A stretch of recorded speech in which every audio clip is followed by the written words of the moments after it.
Hello, brothers and sisters. I just wanted to share something really quick with you. I saw a video the other day of a simulator video of what it would be like if you had schizophrenia. And what's interesting about it is not only was he saying that people that have schizophrenia possibly might not have an actual mental disorder, but they might actually be able to see things in the spirit realm around us, and maybe that's what it really is. But with that being said, it's interesting to me that the whole time this video is going on, the simulator, it's showing demons. Like, every single simulation of schizophrenia in this video is a demon. I don't know if you've seen that or not. With that being said, while I was at work the other day, they're putting up the Halloween decorations, which I dread every year when they put up the Halloween decorations. I don't like any of the decorations, whether it's Halloween or Christmas or Easter or whatever it is. But needless to say, they have a 13-foot giant that has blood coming out of its mouth, a 12-foot skeleton, and a 10-foot scarecrow with a crow on its arm. And anyway, this little kid with his family and little sister is looking at these Halloween decorations, and the boy, who's a lot older than the little girl, is pushing the buttons and making these Halloween decorations going off. And I felt really sorry for this little girl, because she's like, no, stop, don't do it. She even put both of her hands to her cheeks and looked at her family and said, I don't want to, stop. And I couldn't help but wonder, is not only this little girl scared of these Halloween decorations, or does she understand that there's something more going on with it? And I couldn't help but look at the parents like, why are you allowing this to continue to happen to your daughter? Why are you scaring and putting fear in your children? It just doesn't make sense to me. I remember when I was a little girl and I told my mom, I said, Santa Claus isn't real, is he?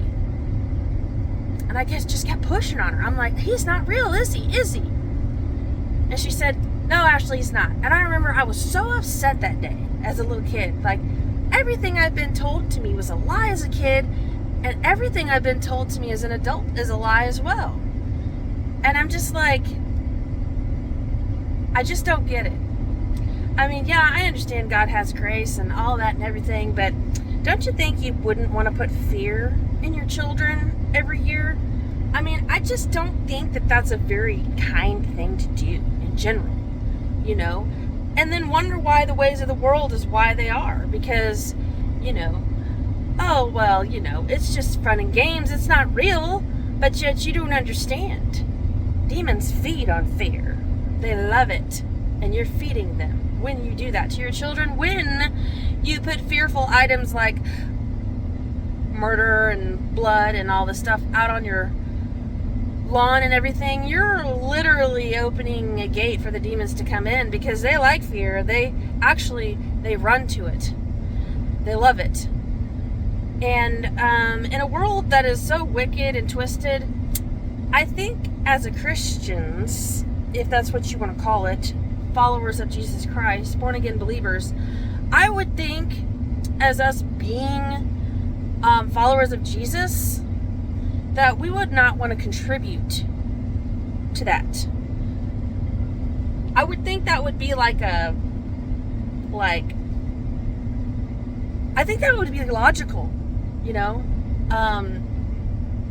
But anyway, you know, kids can have candy any time of the year they want. I mean, there's plenty of candy out on the shelves, so, you know, you can take your kids to Worlds of Fun and have all kinds of fun if you want to. So, I mean, I don't want to hear about it fun and, you know, for kids and all that, because there's all kinds of fun to be had without having fear being put in your kids. You know, there's all kinds of things out there, you know, Silver Dollar City, riding your bike. I mean, there's all kinds of fun, you know. Go get him a candy bar at the grocery store or something, you know. Candy. I mean, I'm just tired of hearing excuses, and especially since I see the way the world is and the way the spirit world is. And so I would, if you are listening to this, just wake up and try not to be a part of the problem, because the great and terrible day of the Lord, and it is terrible to those who do not know him, to those who are lukewarm, to those who are not following Christ the way they should be. It is a terrible day for those people, but it is not a terrible day to those who are truly striving to live righteously, who are truly striving to understand who God is, seek who God is in his word. And he said, if you seek me, you shall find me. Not just a little bit of him, but all of him. So we need to make sure, as followers of Jesus Christ, and I say that instead of the word Christian, because the word Christian is a very loose term nowadays.